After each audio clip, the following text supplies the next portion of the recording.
the Alabama A&M Basketball Review. 30 minutes of highlights, analysis, and features of Alabama A&M Bulldog basketball.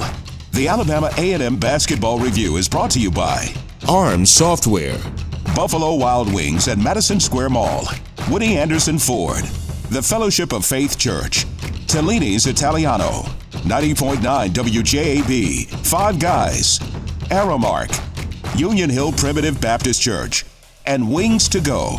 And now, with Coach Willie Hayes, here's your host, Reggie Benson. Hello and welcome to the Alabama A&M Basketball Review. I'm your host, Reggie Benson, along with men's basketball coach Willie Hayes. The Bulldogs went 1-1 over the weekend, find themselves currently in 4th place in the Southwestern Athletic Conference. Coach, I know you love to go 2-0 in the homestand, but 1-1, right now currently 4th in the league with a trip to Texas going on. 1-1 at home, under the circumstances, we'll take that. The guys played hard in both games, but with the emotion that was going on in both of those games, I like the effort and the energy, and I can deal with that right now. Emotion and the fact that you were without some key players. Yeah, we was still without Nick West, who's currently leading the SWAC in rebounds at 7.7 rebounds a game. And, he's our second leading scorer, averaging 12 points a game. So you're missing a big factor, but you had guys to step up and play, and that's what you need when guys are down, someone to step up and play. Update us on Nick's status. He's still day-to-day. He got a little work in the other day to see how the ankle felt. Like you said, felt pretty good. The swelling's down, but, it's still a little weak right now. So we're going to give him another day or two to see how he feels. And once we get out there to Texas, we'll see how he do the day before, and then we'll go from there. Any other injuries that cropped up over the weekend? No, just Ladarius Tab, soreness, with a big game like that this past weekend, and he just started cramping up, so body just locking up a little bit, so we had a day or two rest, so that'll help him going down the stretch here. You mentioned Tab, and we'll get this out of the way. Ladarius Tab is the SWAC Player of the Week. 3rd time he's done it. Had a huge weekend. Yeah, right now he's in what a lot of people say in the zone, or he has it. A lot of people don't know what it is. I don't know what it is, but he has it, and he's playing up to the fullest right now. These guys are following him, and that's what you need. You need someone to step out and lead the way, and the rest of the guys will follow. 23 points against Southern, then he comes back with 33 points and 12 rebounds, I think it was, against Alcorn State. Numbers that we hadn't heard since Terrence Van Leer. Great game. Yeah, Terrence Van Leer was the last guy that did that, but he had a great game. He shot the ball well. His percentage was high. Shot well from the free throw line. The last basket there, he should have passed it, but, he missed that one shot. He would have had a great percentage then. Yeah, terrific. He's been terrific, and we need him to continue to play that way. Yes, he needs to do that the rest of the way. Terrific. When we come back, we'll look at A&M's game against Southern. Thanks for watching the Alabama A&M Basketball Review. Brandon lights up the court every game. Soon, he'll do it as an electrical engineer. Jordan specializes in logistics and supply chain management, on and off the field. Ashley's been schooling players at the net and student teaching in the classroom. Alabama A&M, 4 years of artistic, academic, and athletic discovery. We deliver the full university experience. Alabama A&M University. Start here. Go anywhere. Welcome to the Union Hill Primitive Baptist Church, where we believe that our God-given vision is to be determined and steadfast in our commitment to proclaiming the Word of God. Join us on Sunday mornings at 10:30 a.m. for morning worship, and take advantage of our weekly Bible study options with studies on Tuesdays at 6:30 p.m., Wednesdays at 12 p.m., or Wednesdays at 6:30 p.m. Once again, we welcome you to Union Hill Primitive Baptist Church, where our mission is proclaiming the gospel to the lost world, producing mature disciples, and providing for the non-spiritual needs of the people. Welcome back to the Alabama A&M Basketball Review. The Bulldogs welcomed Southern to town over the weekend, and Southern came in, coach, playing very, very well. Your team was playing well as also. Talk a little bit about that game as we move forward. Well, we knew it was going to be a tough game. Southern's playing great. They came in at 5-1, I think. Have one of the junior college player of the year out of Louisiana, Adrian Rogers, who I think averaging about 15 points a game, and we knew we had our hands full with them. They had 2 guys that transferred, one from Florida A&M, and I think the other kid was from Houston, I meant Florida State, if I'm correct. Right. And we knew we had our hands full, being that we were down a player in Nick West, so we were small this game here, but we knew we had a chance in this game. And the guys came out, they played well, they executed well. And that's what you want against teams like that. You got to make them play defense, and that we made them play some defense. You were in the game the whole way through it. The first half, they made a little run late to kind of get a little lead, but there was kind of nip and tuck throughout that second half. Yeah, they made a little run right before the half. I think they ended up going in half up 8 or 9 at the half. But, you're feeling good knowing that, your second leading scorer, your leading rebounder in the conference is not with you, and you only down 9 points against one of the teams that's picked in the top 3. To come out the second half, we made a run, and that's what the game is about. It's about making runs. The game went nick and tuck throughout the second half. I think tied up a couple of times in the second half. We just didn't down the stretch again. 1 or 2 plays we didn't execute and get the shot that we needed. You look at that game too. The free throw differential was huge. 24 of 30 for Southern. You go 7 of 17. I mean, that's a big difference at home. That's a big difference at home. They were attacking the basket. I thought we were too, but we didn't get a couple of calls, or we weren't aggressive enough going to the basket. Anytime you on the road and you shoot 24 out of 30, that's for a team that's on the road. That's great. Yeah. And for you to be the home team and we go 7 out of 17, you can't leave points like that out, especially against good teams. Right. When you leave points out on the board like that, that's what you end up losing close games like that. That was a 1-point game, about 4 minutes to go, and again, down the stretch, just couldn't find a way to get the ball to go in the basket when it counted. Just couldn't get it to go in the basket. At one point, we was only down 3. I think about 2 minutes left in the game. Had a wide open 3, and Byron Houston normally hit that shot, and just went his night.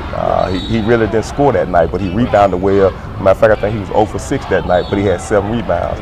And he had a wide open shot with 2 minutes left in the game, and he just missed it. So, but that's his shot, and you had to take that when you have it. Yeah, Merriweather, a guy that we're familiar with, he had a couple of shots. Cotton, Cotton, I thought showed some energy though. He played with some energy. Big Isaiah, he played with some energy. A lot of times when you play against big teams, he tends to like that.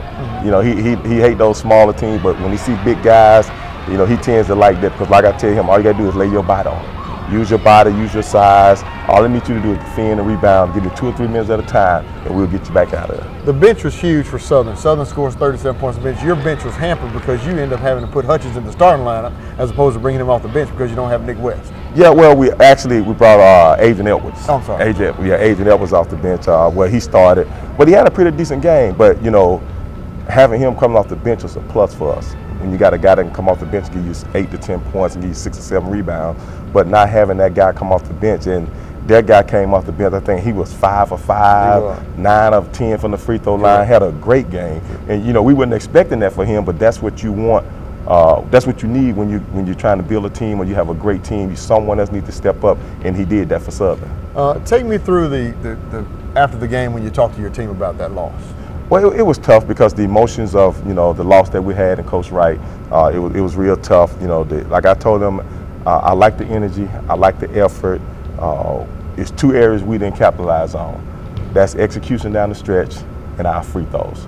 Yeah. You do those 2 things, you hit your free throws, you lose by 6 points, and you miss 10 free throws. And some of those front end are 1-on-1. So those 2 things, I think, that hurt us in that game. You look at that, again, another close loss. We've talked all year long about close losses. 3 to Jackson State, 3 to Alabama State, 7 to Southern. We're talking 3 losses by a total of 13 points. 3 losses by a total of 13 points. You can easily be undefeated, but you look at it like, hey, fellas, 2 of those teams were picked in the top of your conference, and you played them down to the wire. We're not fully with everyone right now. We're playing with some emotional stuff right now, but we got to play through it. We got to play through it. Life goes on, and we got to continue to play hard, and you got to continue to play with effort. And I think down the stretch, I think we're gonna get better. Did you see something in your team on Sunday when you guys came back to practice and get ready for the Alcorn State game? I saw, you still had some of the emotions there, but I think I saw them where if Southern was picked toward the top, we knew we had a chance, and you're playing without Nick West. So they feel like they had a chance to win this thing, and we still do. We got to go out here to this Texas 2-step, and handle business. But, it's 1 game at a time. But that Sunday, they came in with a lot of energy, and I let them know how big this Alcorn game was, because we didn't need to lose another home game. Terrific. Who's emerged as maybe the leader on this team? Because you have no seniors. Yeah, that's the thing. No seniors, but Ladarius Tab and Rakia battle. Okay. Rakia doesn't score a lot. But when you look at those stats, you're talking about 12 assists, 9 assists, 10 assists, 1 turnover, got 4 steals, you have 5 rebounds. And that's what you want your point guard. When you have a point guard that's looking to create, everyone's running that flow because they know they're going to get that ball. When we come back, we'll talk more about the Alcorn State game. Thanks for watching the Alabama A&M Basketball Review. Ariel took down enough pins to help win a conference championship. Her mechanics are just as strong in engineering. Aiden is mastering psychology on the golf course and in the classroom. No hurdles too high for Raven, on the track or in nutrition. Alabama A&M, 4 years of artistic, academic, and athletic discovery. We deliver the full university experience. Alabama A&M University. Start here. Go anywhere. 90.9 WJAB FM Huntsville. 100,000 watts, 24 hours a day. Smooth jazz and cool vocals. And the home of mellow madness till midnight. You bring me joy. 90.9 WJAB. From the campus of Alabama A&M University.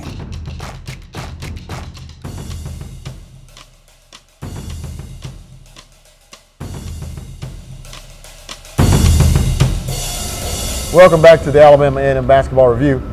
In the game against Southern, the Bulldogs recognized Coach James Wright, who suddenly passed away due to a heart attack. Coach, I know you guys left his seat open on the bench, and there were some special shirts that were made, and I know the cheerleaders had some. I'm sure the players had some, and they wore them during the game. Yeah, it was just a shirt that says J-Dub and remembrance 2015. Just a little something that for let people know that his energy and his spirit will carry on, and we also leave that chair, his spot.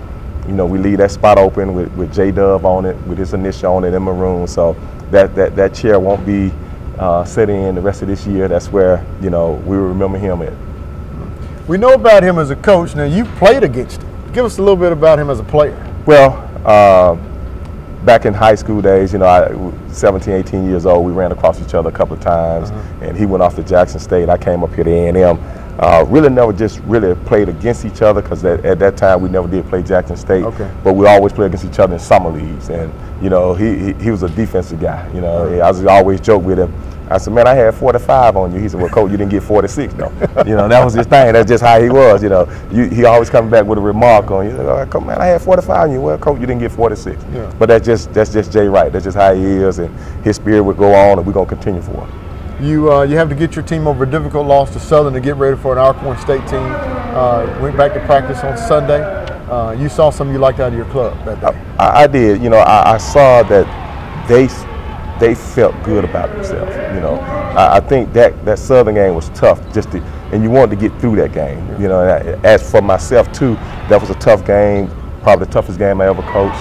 And to be honest with you, I was just glad that game was over with. Win, lose, or draw, I just wanted to get through that game so we can get through the emotion part of it. And then when we got back in Sunday, you just saw it different in these guys. You just saw a lot of energy. You saw a lot of effort. When I walked in the gym, was guys already in here, already loose. So that was a good sign for us going to that Alcorn game. From top to bottom, the Alcorn State game may have been your best 40 minutes all year long. Yeah, true. That's we shot the ball excellent. I mean, we didn't turn the ball over as much, but we had a guy, Adrian Edwards, step up and play for us. We inserted him in the lineup for Nick West. I think Adrian ended up with probably 12 and 10. Very athletic young man, can get up off the floor. Not a great shooter, but he's very strong for his size. And he defended one of their best players, Vance, who's about 6'6". He's only about 6'3". And we made them take difficult shots. You had Luckett on that team, who was leading the conference in scoring, who was one of the preseason's player of the year returning. And my thing with those type of guys like that, make them have to work. And Ladarius did a great job. He attacked him all night long, and it kept me from thinking about offense, because he was too worried about trying to get back and get the tab. You look at that box score. Shot 50% from the field, had 22 assists on 27 field goals. Rakia, 12 assists. Right. We talked about Tab earlier, the numbers he's put together. Just a complete team effort. That was a good team effort. And what I like about this team, they realize Tab is in a zone right now, and they're looking for him. And that's what you want to see on a team. If a guy's got it going that day or that night, continue to go to him. Till that well run dry. Then you try something else. But they're looking for him because Nick is out, so a lot of stuff is going through him. and he has to be ready for this Texas trip because they're going to come after him. You know, they're going to come after him by him being player of the week, so he has to be ready for that challenge. Yeah. You've seen this team kind of grow a little bit during the course of the last couple of weeks, I'm sure. Yes, you know, not having any seniors, so, you know, you have to have people step up. And like I said, Ladarius Tab has done a great job. Nick has done a great job, even though he missed the last 2 games. But, you know, when you got a point guard that's vocal and he's looking to get everybody else into the game, that's what you want. You know, even, you know, when they're off the court, you tend to see those guys following Riquel. Yeah, we're talking about a young guy, only his second year in college. Only second year in college, really his first year really playing. Didn't play that much last year because of J.M. McCutcheon and G.A. Hill. So this is really his first year of college basketball. Yeah, it's got to be, you know, we still have a long way to go this season, but you look at next year and all these kids coming back and some kids you got sitting down, some kids you're recruiting. Right. The future looks very bright for Alabama in basketball. I'll be honest with you, Reggie, I feel real good about this team the rest of this year, but the future is real bright. You know, no seniors, a bunch of sophomores and freshmen, a couple of juniors, and you got a couple of guys sitting out with some sides, and we signed a kid early in the year. We're looking to sign one more, so the sky's the limit for us right now. So now I know we're on the road tonight and Monday, but now when we come back home, we need this place full. We do. You know, after this weekend here, you get a chance. You've been to play to everybody, kind of see where you stand, and that's what I told the guys. After you do this Texas 2-step, you've been to play to everyone, so you kind of see where you really stand, and that's what you want going down the second half, as they said, going down the back 9. Exactly. I mean, right now, currently sitting in 4th place. Could be a little higher, but could be a little worse too now. Could be a little worse, and that's the thing about basketball. That ball can bounce anyway. We could really be undefeated, or we could be, you know, sitting at that number 8 slot. But you know, the thing about it, you know, these guys are playing well. We got to go out here and at least try to split. If we split, it's good. But if you can go out here and get, you know, a sweep, that'd be great. And then that Texas Southern game is on TV Monday night. That's a good thing for our program. Sure. Coach, we'll talk more. Thanks for watching the Alabama A&M Basketball Review. We'll be right back. Brandon lights up the court every game. Soon, he'll do it as an electrical engineer. Jordan specializes in logistics and supply chain management on and off the field. Ashley's been schooling players at the net and student teaching in the classroom. Alabama A&M, 4 years of artistic, academic, and athletic discovery. We deliver the full university experience. Alabama A&M University. Start here. Go anywhere. Hello, I am Pastor Troy. There are a lot of people hurting emotionally, hurting physically, hurting financially, family hurting spiritually, and there is no hurt like church hurt. If you are hurting, I got a prescription for you. Psalm 147:3 says, He healeth the broken in heart and binds up their wounds. If you are hurting, come to the Fellowship of Faith Church and experience the healing of Jesus.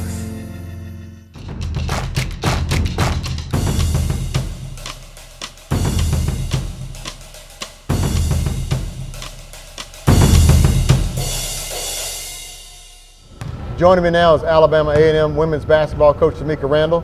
The Bulldogs are coming off a very frustrating weekend against Southern and Alcorn State.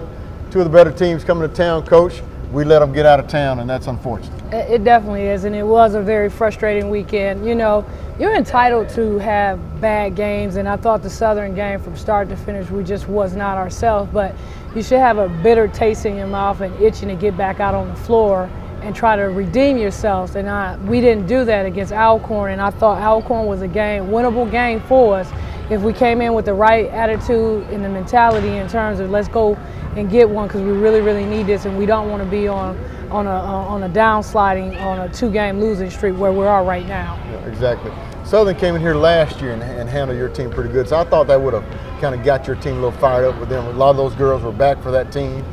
For 10 minutes, though, you were right there with them. They used a big run from late in the first half over to the early in the second half, 29-6 run to really kind of take control of that basketball. And a lot had to do with the fact that we just not really defending the way we're capable of defending. And it hurts us because we're not able to score consistently on the offensive end. So I thought we would be ready. They knew the scouting report, they knew who the go-to players were, and give Southern credit. They came in and shot the daylights out of that basketball. I mean, mean, I think both halves were about 55%, so it's hard to stop somebody when they're shooting the ball that well.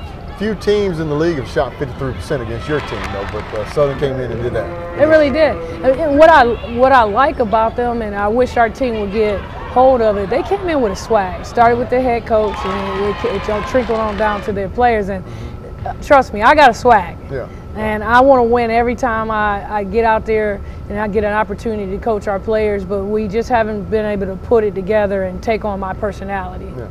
At halftime, you're still in the game, 40-28. What's your message? Our message is that the fact that we missed free throws and we didn't defend.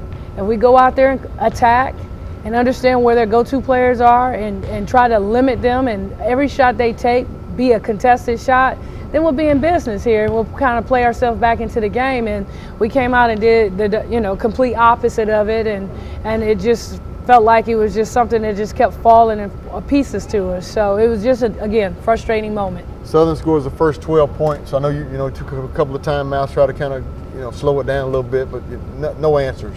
No change. And that's sometimes I get on our players about where's our leaders stepping up. You hear from the coaches consistently, and I give credit to my assistant coach because they're preaching the same language that I'm speaking, but it's got to be the players that are involved, that's out there in between those lines saying enough's enough and let's make a change and let's stop this. But those other players follow behind that leader. You look at your two leading scorers, Janie Miles and Brittany. That night, both of them really struggled. 3 for 18 from the field, combined for 13 points. If they're going to play that way, it's going to be very difficult for you guys to win. It's definitely going to be rough. But, people have scouting reports on us. They've watched a ton of film of us. They know what our tendencies and what we like to do. And, like, for example, with Janie, they're taking away that right hand. And so they're making her drive left, and she's taking one dribble and picking it up and passing it or turning the basketball over. That's another thing we didn't talk about. We turned the ball over entirely too much in the two games. Right. And so even with Brittany, they're speeding her up and making her play fast, and she can't think properly and make the best decisions for our team. So they're getting in our heads right now, and we just got to figure out, we got to warm it up. Two bright spots, though. Taylor Sipiel and Jalen Snowden, they both came off the bench 13 points apiece. Look, just imagine if they not been there, it would have been a lot worse. It could have been a long night. It could have been like how it was when we played them down at their spot. A very long night, and you were hoping that it ended very soon. Ended up being 77-55. You talked about the turnovers, 19 turnovers, way too many to play against a team like Southern. Definitely, and when they're shooting again, like 55%. So now you try to get over that game. You have a short turnaround time to get ready for Alcorn State, another good team coming into town. Feeling good about the possibility of kind of pulling off that win. Definitely, but we started the first half, we turned the ball over, and we missed 10 free throws. And that really hurt us because they made a big shot and gave them momentum going into halftime. So you go into halftime to, hey, we got to make free throws, we got to limit the turnover, and we got to know who their go-to players are. 20 and 25 shot all the shots for them. Two people, and we down the stretch. And Brittany's area, because we're playing our 2-3, 20 comes in there and shoot a wide open 3 when we had the momentum going. We came back from 10, and you thought we were going to be able to pull the game out at the end, and we weren't able to. Well, you came back to tie it. Correct. And you're down 1, you got a chance to go and take the lead, and the shot wouldn't fall, you get a rebound, you turn it over, and then they hit a couple free throws late. Absolutely. So that definitely changed the game. Again, Janie, though, 3 shots. I mean, that's unbelievable the way she's played. You got to get more than 3 shots. Yeah, and trust me, as a coach, I'm telling her to shoot the ball every time she touches it. In fact, she can walk in this gym and take a shot from me. So I don't know if it's a mental thing or as the season gets long, start to get a little fatigue for her. But we got to figure out how to get her back. And, we're going to continue to try to run plays for her and let her attack and just maybe switch some things, tweak them up for her so it may give her a good feel, because right now we having her have the ball in the middle of the floor, and I think it's getting crowded and congested for where everybody just watching her go to work. So we're going to have to move it around a little bit. Coach, you're on the road at Prairie View tonight and then at Texas Southern on Monday. Wish you the best so we can talk about some wins next week. Absolutely. Look forward to that. Thanks for watching the Alabama A&M Basketball Review. We'll be right back. Ariel took down enough pins to help win a conference championship. Her mechanics are just as strong in engineering.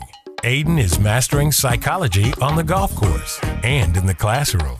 No hurdles too high for Raven. on the track, or in nutrition. Alabama A&M, 4 years of artistic, academic, and athletic discovery. We deliver the full university experience. Alabama A&M University. Start here. Go anywhere. Welcome back to the Alabama A&M Basketball Review.